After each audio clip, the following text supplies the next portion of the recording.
It's showtime. It's the pre-party with J. Cal. We are professional wrestling. I'm building an alliance. You are tuned into the absolute top of the mountain, the ultimate professional wrestling. Alliance-wrestling.com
be sound? Why would there be sound? Oh man. Woo! Ladies and gentlemen, thank you for tuning in to the Alliance Guys podcast. I'm your host, J Cal, and apparently I don't know how to unmute a microphone when I'm supposed to. This is the pre-party. Woo! And we're here to get you hyped up, man. We're here to talk about the positive and stay positive with the National Wrestling Alliance. We're here to talk about Prime Time Live. Hell, we're even going to talk a little bit about AEW because they are featuring one of the best women wrestlers, one of the best wrestlers on the planet on their dark program tonight. But good Lord, man. What a time to be positive and get positive. DKM has given me the business there in the chat room. You think you'd learn that by now? Yeah, you think I would, right? You really think I would. Hey, have you guys seen this? Have you guys seen, what's this? The new Alliance Blog t-shirt? Woo! Isn't that pretty? Yes. Yes. That can be yours, guys. That shirt can be yours if you choose to order it, that is. Why am I having trouble getting my computer to work the right way? It's one of those days already, guys. Yes, this is the pre-party, a presentation again of alliance-wrestling.com. You can follow us on all social medias at the Alliance Blog. That's Facebook, Twitter, Instagram, Twitch, YouTube. Hopefully you guys are watching now. TikTok, maybe you'll watch later. And yeah, so what a week, right? What a week. Already there's been news afoot with the National Wrestling Alliance. We've seen, we saw another contract expire for the NWA. And I'm talking about Miss Marty Bell, who is unfortunately no longer with the United Wrestling Network. Excuse me, I said United Wrestling Network. I meant the National Wrestling Alliance. She announced this morning on Twitter that her contract has expired and she is now an unrestricted free agent. She doesn't know what the future holds for herself, but she's optimistic about where things are going. And this is a sentiment that a lot of talent has to have right now, because it just feels like the National Wrestling Alliance is not moving at a speed that's fast enough for its fans, and it's not moving at a speed fast enough for some of its talent. Because as we reported at alliance-wrestling.com today, this is now the 8th talent to leave the NWA since the announcement of the Crockett Cup being canceled back in March. Now, who else has been afforded the opportunity to no longer work with the NWA? Well, I'm glad you asked, because I actually have that. If we go back to early January, we talk about the list of names that, they were planning on doing the pay-per-view on April 19th. It was announced roughly about a month before the Crockett Cup that the NWA would be pausing all live events and basically kind of go into this waiting period that we've been for the past 9 months. Now, that doesn't mean that they didn't try to do something with Carneyland, and I could definitely appreciate the effort of putting out content with the Carneyland. Of course, I really thought that the NWA did a great job with the Nick Aldis podcast, What's Causing All This. I thought the Eli Drake show was a lot of fun. My favorite was Joe Galley doing the interviews with the Inside the NWA. I thought all those were really good podcasts, really good content that they were delivering on. But as that time progressed, we saw more and more of the NWA talent dropping like flies. First, we had Tasha Steelz, who, let's be honest, I can't even begin to tell you if Tasha Steelz was or was not under contract. Her time was so brief. I mean, she was there for the pay-per-view and basically gone. But shortly after her, where she had signed with Impact Wrestling, Ricky Starks opted out of his contract, and he went to go sign with AEW. Next, we had C.W. Anderson announcing his retirement. Eddie Kingston, who we all found out later was not under contract, signed with AEW. Royce Isaacs asked for his release. And then also the contracts for both James Storm and Allison Kaith both expired, much like Marty Bell. It's also rumored that Zicky Dice had asked for his contract release, but clearly that wasn't granted at the time. I'm not sure what the status is of Zicky Dice. I don't know if he's still under contract with the NWA. I don't know if the NWA were to start back tomorrow, if he would be a part of it. I'd like to think he would, but yeah, it's a little disheartening as a fan when you see some of the talent that you were fans of, the talent that you watched week in and week out on Power, slowly fade away into obscurity, slowly fade away off of your programming. Now we saw Allison Kay. I mean, she's been working with AEW. We saw James Storm make his appearance for Impact Wrestling, but we don't really know what the future holds, and it feels like the NWA doesn't have a plan. And I get the fact that, they were supposed to have a 20-year plan, and that COVID really did affect a lot of people. And I recently heard an interview with Nick Aldis, and he said, and I kind of feel bad for him and the NWA, is because no one was prepared for this. And it's kicking their ass. I mean, it kicked their ass so much that the NWA almost folded.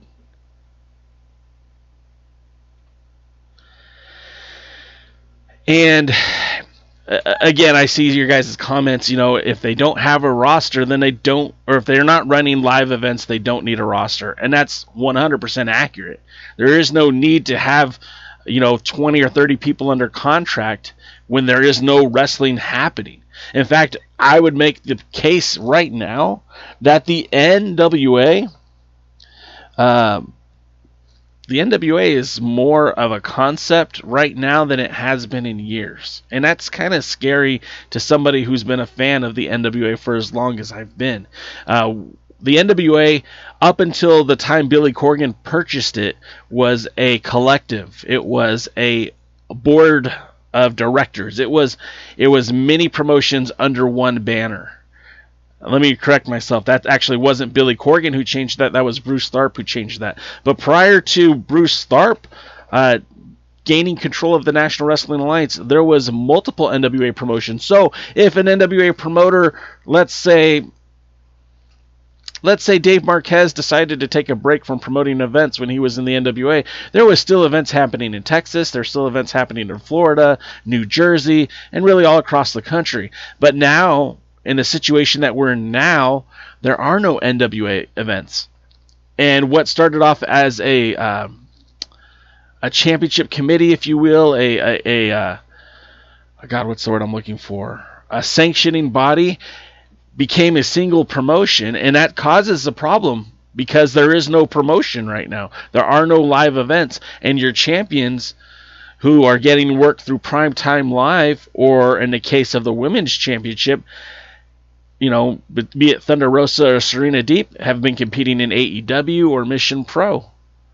So the NWA as a concept, I mean, it's starting to fall flat, and until the NWA can actually get out there and start promoting events again, I mean, the AEW has now promoted more NWA Women's Championship matches in 2020 than the NWA has.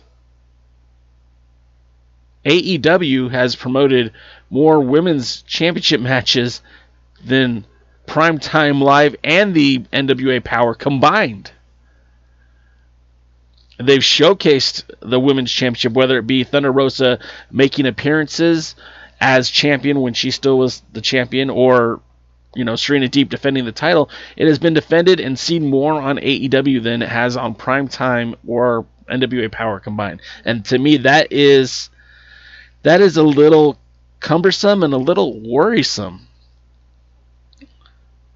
And I don't know if you guys agree with me, but I feel like, I wrote an article on AlignStashWrestling.com, and I specifically wrote it to demonstrate that AEW has now become the home of the NWA Women's World Championship. The Burke is, like I said, now been seen more associated with AEW than it has on NWA Power or has on Primetime Live, and I think that's very problematic.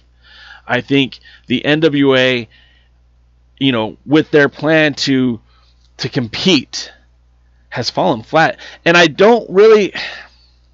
The only thing I fault the NWA for is not being able to pivot. And we've mentioned this week in and week out. I don't want to get too much into this. Again, we're here to stay positive and be positive. And I rest assured, I do believe that when the NWA returns, they're going to find success. But I don't know how long that's going to be. I don't know how long we're going to have to wait for the NWA to bounce back. And, I'm seeing some of your guys' comments, and let's just go to them now. By the way, Wrestling with the MMA told me that Zicky Dice, his contract actually is through the end of the year, and then he will probably not re-sign after that. Let's see. Wrestling with the MMA says he's worried that AEW will become the permanent home for the Women's World Championship. I mean, it's starting to look like that, right? I mean, Serena Deeb has been a great champion. She's only held the title for about a month and has already defended it three times. This is the fourth time is coming up very soon. Gosh, you guys are you're way quicker than I am with the comments. Let's see.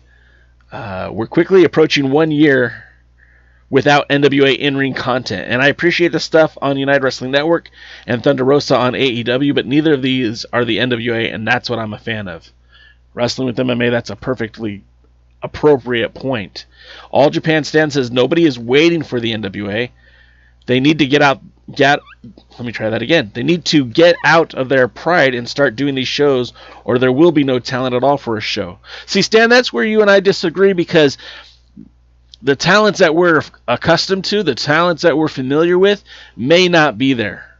I mean, look, I just listed eight competitors from the NWA who will more than likely not be available to them when they rebranch. But that doesn't mean that there won't be talents out there. I mean, let's look just over at Championship Wrestling from Hollywood, the Primetime Live roster. Guys like Watts, girls like Heather Monroe. I mean, there are great talents out there that aren't locked up. They're available to go wherever. And that's not just that's just one promotion. And that's only two people. I mean, we could go down the list. Danny Limelight, Carl Fredericks. I mean, I guess he's technically locked up with New Japan, but the ability to wrestle elsewhere. Again, let's talk about that NWA commitment as it was. Not what it will be going forward, but what it was. It was essentially 3 days a week. 3 days a month. One weekend. The pay-per-view was on Saturday or Sunday, and then you have 2 television tapings subsequently after that. There's a very minor commitment to producing these NWA shows with the talent, and as long as there's some sort of written contract that gives the NWA first dibs, a lot of people would be willing to sign that. I mean, they did already once. DCAM says, again, not running, then you don't need a roster. That's Business 101. Exactly. Dave Scooby says, keep a core roster and rebuild. And remember, guys, let's not get too ahead of ourselves. That's what Billy Corgan's mission statement was from the get-go.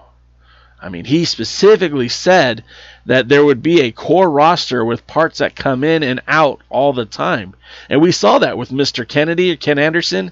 He showed up for a few shows and then he faded away. They brought Scott Steiner in for a few shows and he faded away. And I feel like that was going to be the approach. Had this show continued to stay on the air, we would have seen talents from around the world show up, showcase, and ship out. And that's kind of the old model, too, of the old territory days. Nobody really stayed in one territory for too long. Freddie Blassie was heralded as a king out here in Southern California, but when his act got even a little bit stale, he'd head out to Georgia Championship Wrestling. And he would be gone just long enough for the fans to miss him, and when he'd come back, he would get that King's ovation. And I'm pretty sure that's what the NWA was efforting. I feel like that's what they were going for.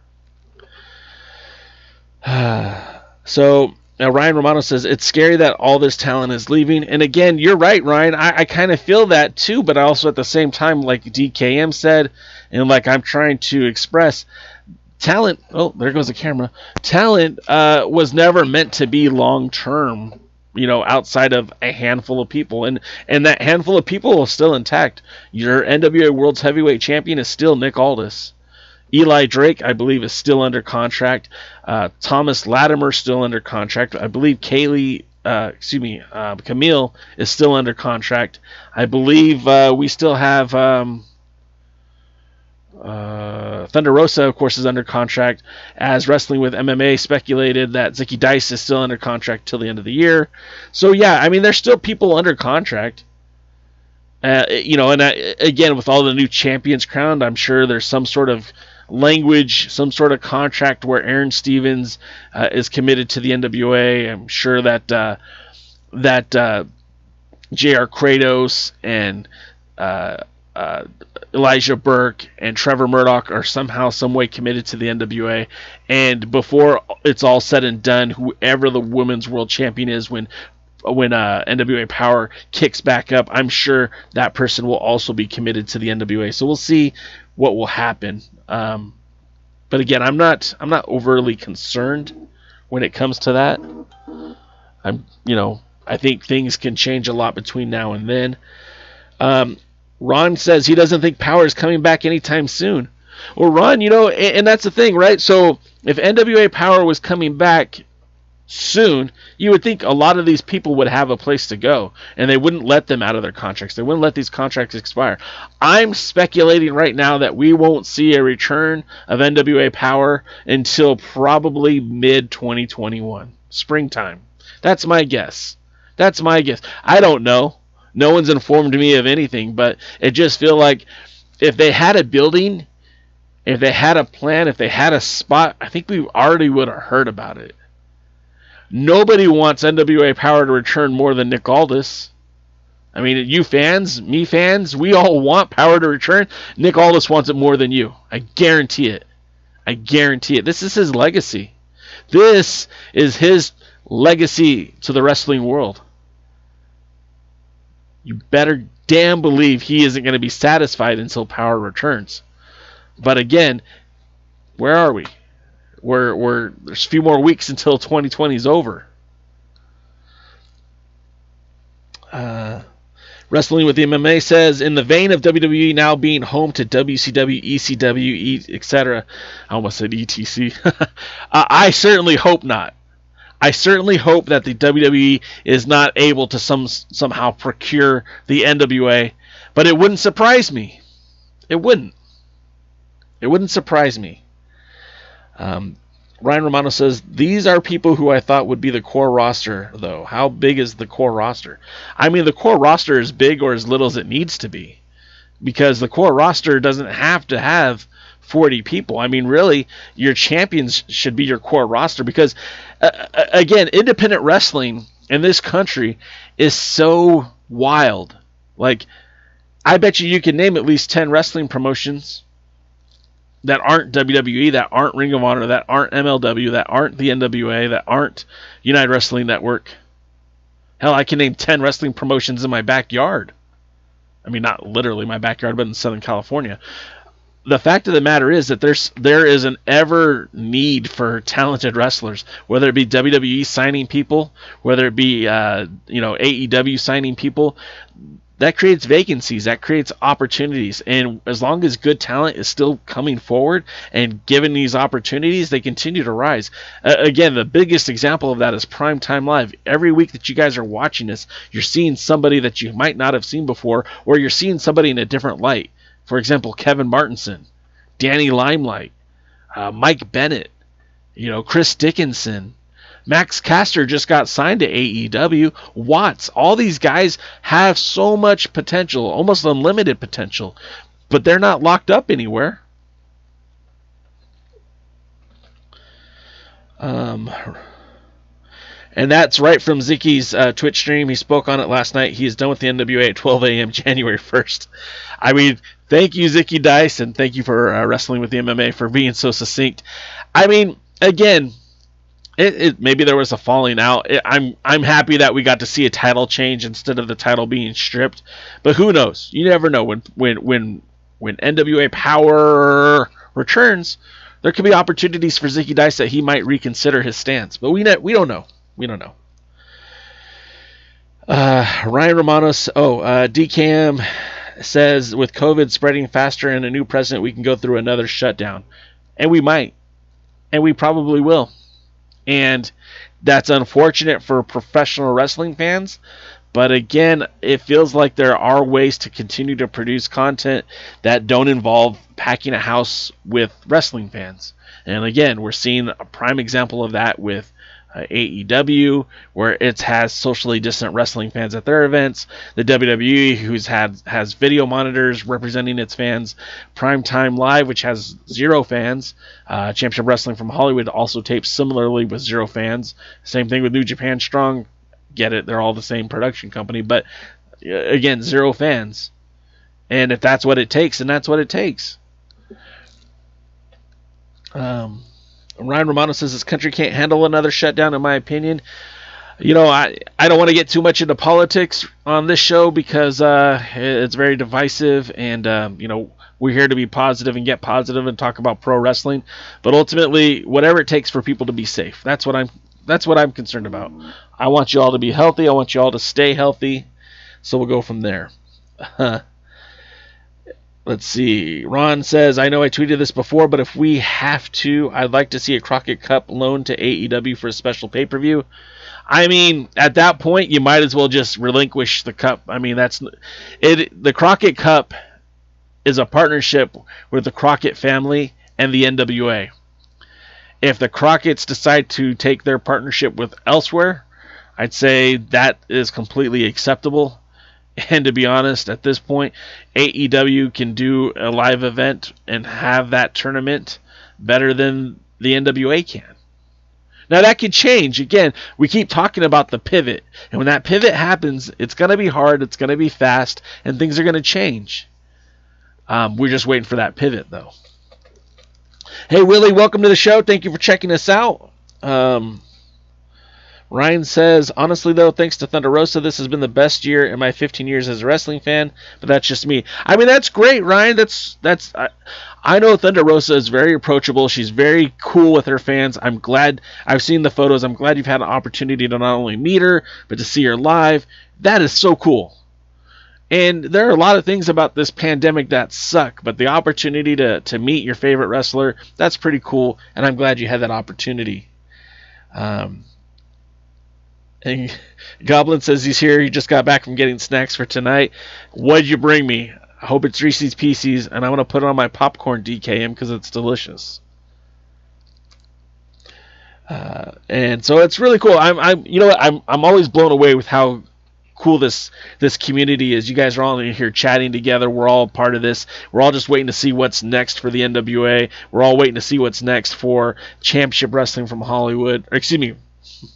Primetime Live. I mean, Championship Wrestling from Hollywood too, but I mean, I'm sure you guys care a lot less about that than this. And you know, there was an idea that I was floating around, and I want to get your guys' feedback on this. But I was thinking about doing a Superstar of the Week, a Wrestler of the Week. What would you guys think about that if the pre-party had a Wrestler of the Week where we do a quick profile on somebody associated with either Primetime Live or the National Wrestling Alliance, and maybe even you guys could give us suggestions on who you think would be the Superstar of the Week or the Wrestler of the Week. Maybe that's something we can do down the road. Wrestling with MMA is about that. See, Wrestling with MMA is on the Twitch stream, and most of you guys are on the YouTube stream, so you're all getting this about 5 minutes after the fact. So, let me see. DCAM likes that idea. Okay, well, cool. Maybe that's something we'll look into. Willie Bowen says 4 Minutes of Heat is the next United Wrestling Network Tag Team Champions, and there might be something to that, Willie. There might be some changes in the way things are happening over there at the Primetime Live. We might see some things Ryan Romano is for it too. Okay, so maybe next week, or maybe the week after. So next week I'm gonna be. This show might be a pre-recorded show. I don't know for sure yet, but next week is Thanksgiving week. We won't be doing the Alliance Guys podcast on Thursday next week. And I may or may not have a show ready for you on Tuesday ahead of Primetime Live. Now, I know they're going to crown or they're supposed to crown the new United Wrestling Network World Champion, so I would love to have the opportunity to talk about that before it happens, but we'll see if we have time to do that or not. Ron says he likes it. Let's do it, except for he's always for the old school wrestlers, like Raven if possible. You know, the thing about Raven is, with the fact that he's an Atlanta native, man, I wish he would have. I hope that he would join the broadcast booth with Joe Galley. I think he would be a perfect fit, and I don't think the WWE would want to poach him. I'm not sure that AEW is interested. Impact hasn't mentioned it. And Raven is a former World's Heavyweight Champion, so he could give you some perspective about the 10 pounds of gold from somebody who actually held that title. And let's not forget that Raven didn't just wrestle in the the Impact era of the NWA. Remember, ECW was one of the hey, we just got a new follow. Thank you, Cougar Knights. Thank you for checking us out. Raven is also competed for Extreme Championship Wrestling when it was Eastern Championship Wrestling out there on the East Coast. And, of course, he also was a part of Don Owen's Portland territory, which I'm sure Ron is very familiar with. So we'll see about that.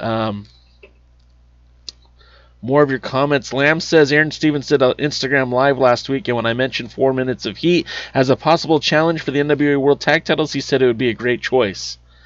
Yeah, and you know it would be a great choice if we saw those tag titles back on Primetime Live. If we saw any of the champions return to Primetime Live. You know, out of all the champions that have appeared, Thunder Rosa was the only one to come on and do a second match, and it cost her the title. But, you know, I'd like to see Elijah Burke come back. I'd love to see Trevor Murdoch come back. In fact, last week on the Friday Hot Tag, that was a topic we spoke about, like who we'd want to see Trevor Murdoch challenge. Or excuse me, not who he'd challenge, but who he could defend the title against. And you guys had some great answers. I mean, we heard Watts, and we heard, I can't remember everyone right now, but there was a lot of great challenges. My favorite one was Pablo Esco from the Bodega. I think he would make a great challenger. Ron says the only problem with Raven is Billy might still be a little miffed by that interview with the Hannibal guy in Canada saying that the NWA was dead in the water. I mean, look, man, if you're holding grudges in wrestling, which Billy kind of does, that could be problematic for growth, but I see that as well too. Okay. So let's get to Primetime Live because we've got a big night of action. Now, this is kind of interesting because this will be the first night that there is no connection with the National Wrestling Alliance, and there are no tournament matches. So this is an interesting night. And I say, you know, I did say that there's no connection to the NWA, but I mean, there still kind of is too. But first and foremost, I mean, let's get to what I think is going to kick off the card, what I think is going to be the start of the show. And again, you know, this is a match card, but we don't have a specific match lineup. We don't know who's going to go on and what. But we have Slice Boogie taking on Keita Murray. Keita Murray is from Scranton, Pennsylvania. He is I wonder if he knows Kevin Martinson, or maybe he knows Jim and Dwight. Anyways, Keita Murray has been working kind of essentially enhancement matches for Championship Wrestling from Hollywood. So this would be a great opportunity for him to break through. If you guys watch the Hollywood tapings, he's been there a handful of times in the last year. He wrestles in not only in Southern California, but all over California. He had matches in APW, which is a world-famed arena. Not arena, but promotion in Northern California. You guys might remember APW from the documentary with Bret Hart. Was it Wrestling with Shadows? Yeah, I think that's what it was, where they talked about the independent talents that were coming up. Roland Alexander's APW, that's the same APW. That's part of it. I'm getting distracted by your guys' comments. Slice Boogie's debut was great on Primetime Live. If you guys remember, he wrestled Carl Fredericks. And as much as I like Carl Fredericks and as much as I think he is a superstar in the making, Slice Boogie looked damn good in that match. And I wouldn't be surprised if you see Slice Boogie's stock start to go up. I know it's been a few weeks since we've seen him on television or seen him on pay-per-view, but he is a guy who, again, he's young. He's the Rookie of the Year from last year, SoCal Uncensored's 2019 Rookie of the Year. He's basically got just about 2 years under his belt. I could see him being one of the names we talk about in the same vein as Kevin Martinson or Danny Limelight or Eric Watts, in just a year from now. He's a guy that's got a lot of upside. Jordan Clearwater, I want to throw that name out there too. So again, I really think that's going to be a fun match. I'm not really sure what to expect, but I expect Slice Boogie's going to connect with a brain buster to end that match. Next up is, in my thoughts, my guesses, is going to be Richie Slade taking on Manders. Now, Richie Slade is with Flex. I don't even know what they're calling him anymore. Coach Flexo is what they used to call him. They call themselves Beef Candy. He made his appearance previously on Primetime Live, teaming with the former Hollywood Heritage Champion Ricky Mandel to take on 4 Minutes of Heat in a match that they lost. Well, I mean, that makes sense because Mandel and Richie Slade had never teamed up before. And this will be his first singles match on Primetime Live. Now, Richie Slade was on Championship Wrestling from Hollywood this past weekend in his feud with Jordan Clearwater. Clearwater connected with that Midas touch boot to the face and basically sent Clearwater out of the ring. And Coach Flexo just dragged him to the back, and the match ended. So Richie Slade isn't exactly on a high note with what's going on in Hollywood. But he's coming in to face Manders. Now, we were supposed to see Manders versus Max Caster a couple weeks ago. In fact, we got another cowboy to replace Manders in Jesse James from the tag team True Grit. And that was a great match. I thought Jesse James did a great job, but there's a lot of talk about this guy Manders. He was trained, what was the school called? I can't remember the name of the school. I think it's called Black and Brave Wrestling. And that's I'm not even sure where that's at, but that is a school that's operated by Seth Rollins.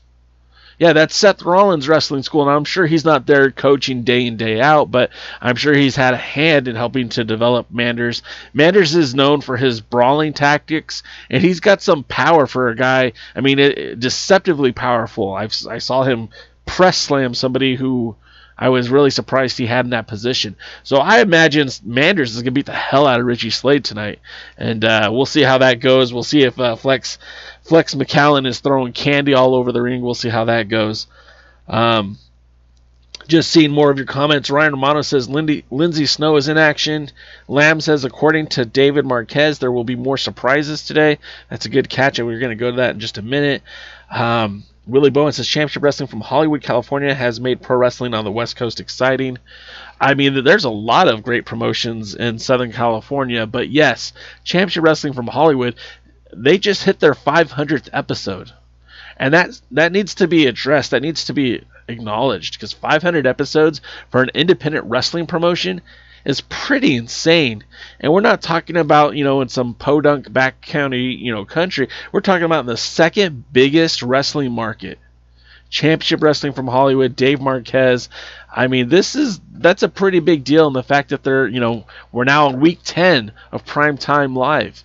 That these are all great things I think are really good for not only professional wrestling, but Southern California in general. So, I lost my train of thought again. Computer's acting up. There we go. And then, of course, friend of the show, Ruby Raze, my personal friend, is taking on Lindsay Snow, the American Kaiju. And I know a lot of you guys are going to go nuts for this, because you're thinking that Lindsay Snow is unstoppable. She's unavoidable. She is She's an exceptional talent. Her match with Thunder Rosa from a few weeks ago, or I guess even a month ago, back from Hell Hath No Fury, which you could still watch on the Title Match Network, was said to be one of the best women's matches of all year. All year. Women's matches all year. Thank you. And I would even venture to guess that a victory for either competitor here might set them up for a title shot at Serena Deeb.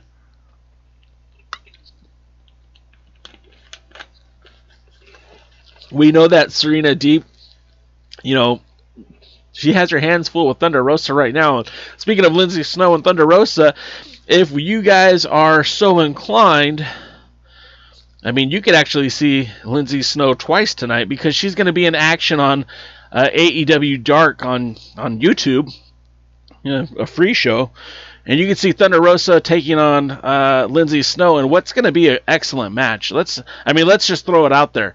AEW has been a good showcase for the women wrestlers of the National Wrestling Alliance. Thunder Rosa has had great outings every time she's been there. But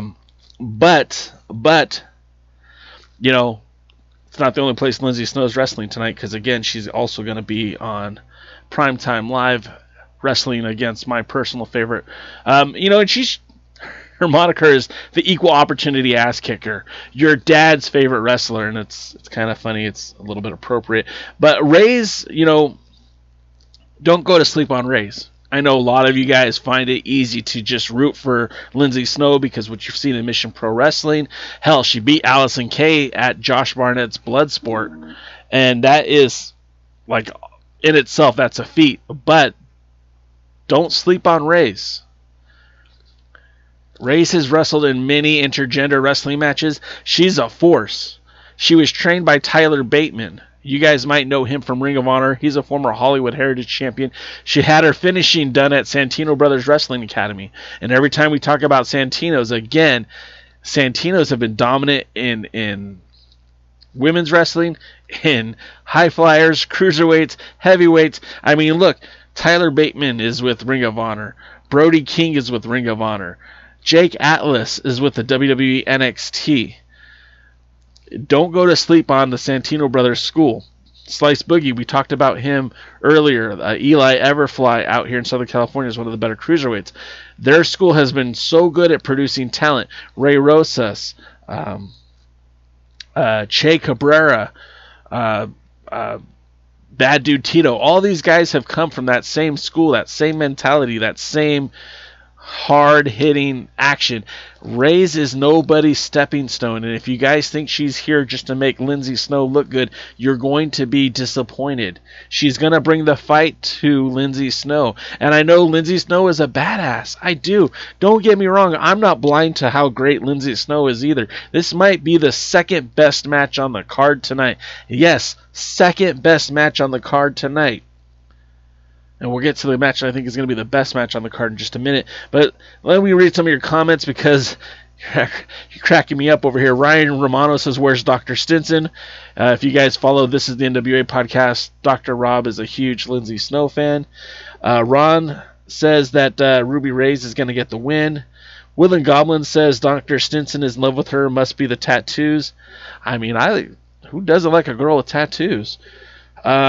Ryan Romano also points out that Ruby Raze kicked Cece Chanel's butt a few weeks back. Plus, she's the one that put Heather Monroe in a body bag on Championship Wrestling from Hollywood just a few weeks ago. Ron Gibson says, in a W for Rosa too. Lindsay's gonna get a good push from both matches, though. So Ron Gibson is predicting that Lindsay Snow goes 0 for 2 on the night. We'll see. Well, that'd be something. Woodland Goblin says, isn't Raze also a wrestling instructor? Absolutely. Raze is, first of all, she's a cool-ass person. You ever have a chance to talk with her, I recommend doing it. She is smart, she's intelligent, she's tough. She really is a total package when it comes to a professional wrestler. She treats her fans well. She gets this reaction. We're not in the era of live audiences, but whenever she wrestles at a live show, I've seen her wrestle at least a dozen times, if not more.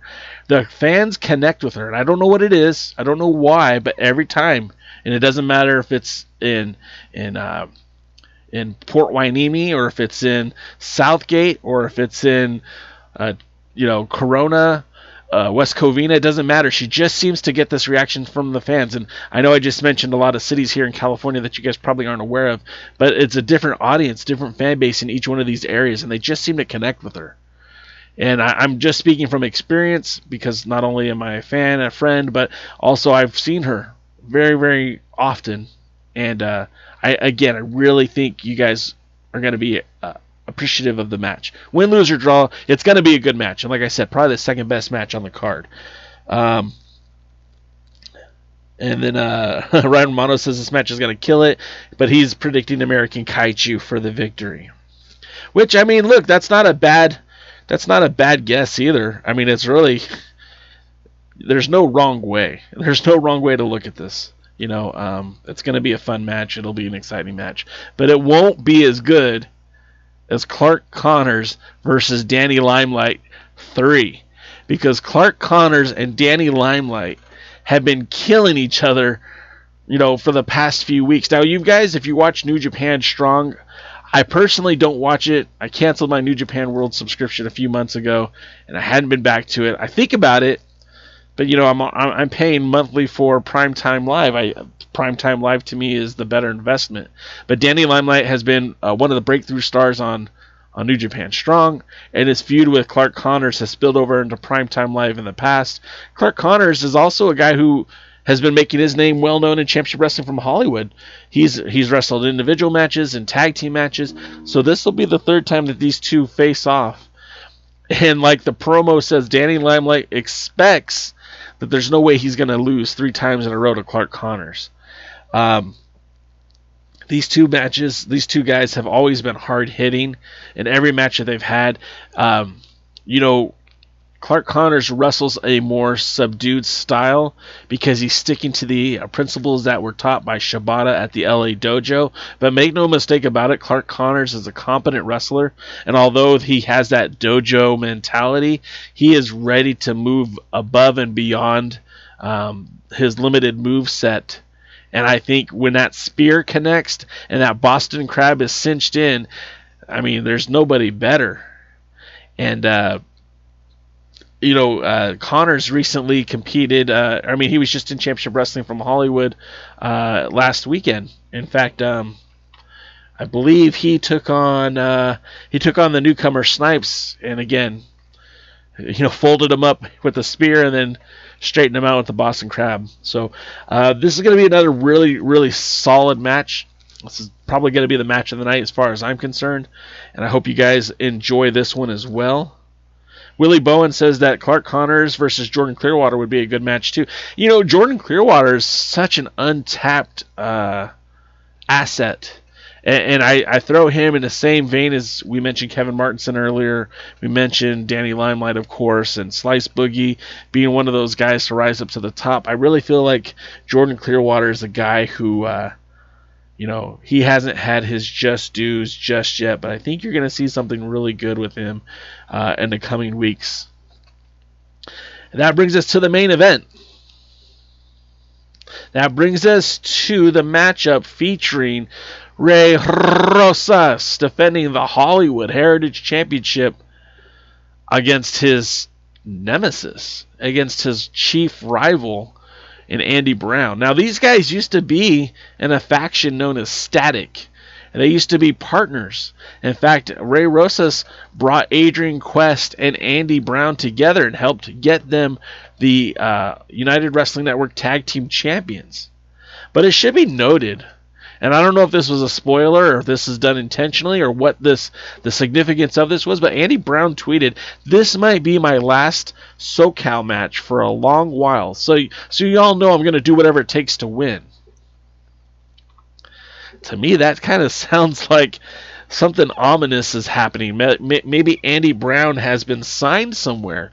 Maybe Andy Brown has an opportunity to wrestle elsewhere. So I don't know what that means for the United Wrestling Network tag team titles, and I do not know what that means for tonight's matchup, but I would believe that admission is enough for me to believe that Ray Rosas is going to win this match. Now, we don't know if we're going to see any interference from the SoCal Distancing, which is now grown. SoCal Distancing, a lot of you guys who are watching Championship Wrestling from Hollywood have seen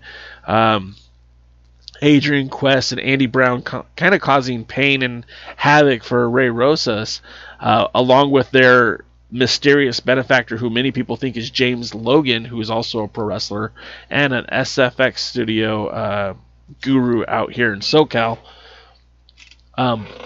So a lot of people are thinking that that's James Logan. I mean, they haven't really specifically said. In fact, I thought it was Aaron Stevens the first time I saw him. But they recently recruited Miguel, and again, if you guys aren't watching Championship Wrestling from Hollywood, a lot of this might not be making sense, but they went from a trio to a foursome, and I don't know how that's going to play out tonight. I don't know if we're going to see any members of SoCal Distancing tonight, but it could certainly be trouble for Ray Rosas, the Hollywood Heritage Champion and the Arizona State Champion. Going back to what Lamb said, the difference this time is Danny Limelight will have his bodega mentality with him. The last two matches, he was still babyface Danny. And that might be the case. And thank you for Wrestling with MMA for hosting us on Twitch. You guys can check us out on Twitch too. That's where we stream this show. Through Streamlabs, we stream the show on on YouTube and on Twitch. We were streaming on Facebook for a while, but it just didn't feel like that was getting enough reach, and it wasn't really worth our time. So I do appreciate you guys checking this out here on YouTube and on Twitch. So I mean, that's the card for tonight. And of course, what our dear friend Lamb just said is that there are going to be some more surprises. I don't know what surprises are in the sleeve of Mr. David Marquez, but there should be some more surprise announcements. Now, again, if what we expected initially, which was the United Wrestling Network World Championship, was going to be crowned next week, maybe they're going to announce the first challenger for the title. Lamb says that Miguel is also known as Congo Crush, Congo the Mammoth. He debuted on Championship Wrestling from Arizona in February, March, and on Championship Wrestling from Hollywood in the Red Carpet Rumble.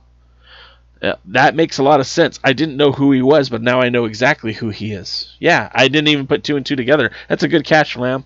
I didn't put two and two together. He actually trained at the Empire Wrestling Federation, if it's Congo Crush.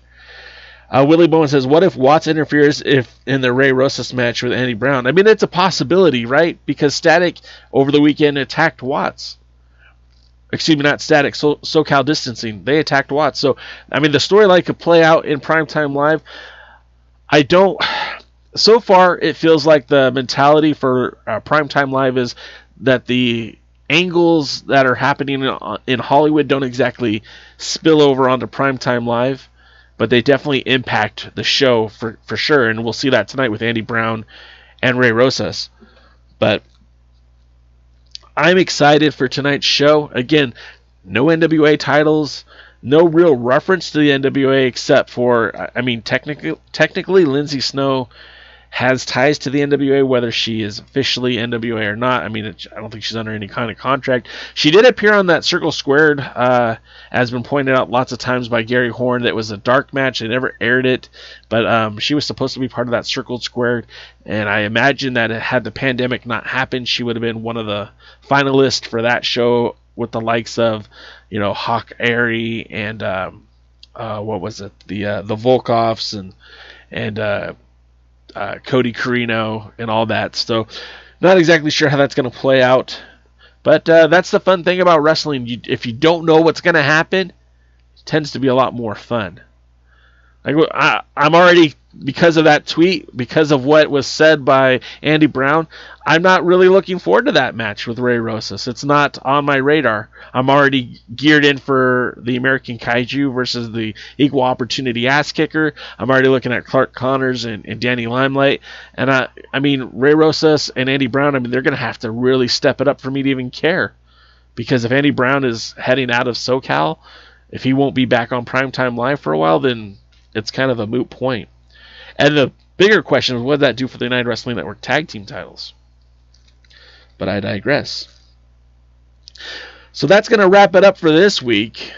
I do appreciate you guys checking us out week in, week out. Remember, you can order this luxurious, sexy, one-of-a-kind Alliance blog t-shirt. Again, we're doing a special right now on the price for this shirt. So, I mean, it's going to go up to $19.99 when we get back when at the end of the year. We're going to go back to $19.99 on that shirt, but in the meantime, you can order this shirt right now. This shirt, this very shirt that you're looking at, that'll make you look handsomer, it'll make you think faster. You can order this shirt.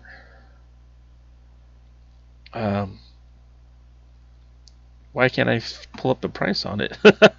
Oops. Let me see here. Sorry guys, bear with me. You can get this shirt for the low price. Come on, computer, work. For $16. That doesn't include shipping. But I mean, I think that's a pretty fair price. Don't you? Don't you want to look handsome?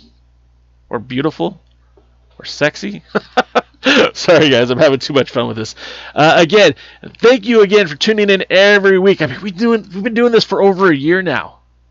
Over a year we've been doing the pre-party. I mean, we've had a few hiccups here and there, but we've been doing this over a year now. And I'm so grateful, so very, very grateful for all of you guys who've tuned in, who are new to the show, who have been with us since day one. I appreciate you, and I thank you for making us a part of your Tuesday viewing habits. Again, you can follow us on all social medias at The Alliance Blog, and that's Facebook, Twitter, TikTok, Twitch, Instagram, all those fun places. You could catch me on Thursday with DKM and the modern day hero, the former NWA World Junior Heavyweight Champion Kevin Frazier, as we'll be breaking down Primetime Live and breaking down any news and information that slipped through the cracks that we missed this on this episode.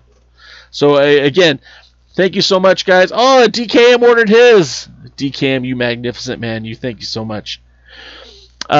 And again, I do genuinely appreciate you guys. Like I said, we might not be live next Tuesday, but we will have something available to you. If I am live, I'm just warning you now, it's not going to be with as many bells and whistles, but we'll see how that works out, how it plays out. But again, thank you from the bottom of my heart for tuning in, and we'll see you guys next week.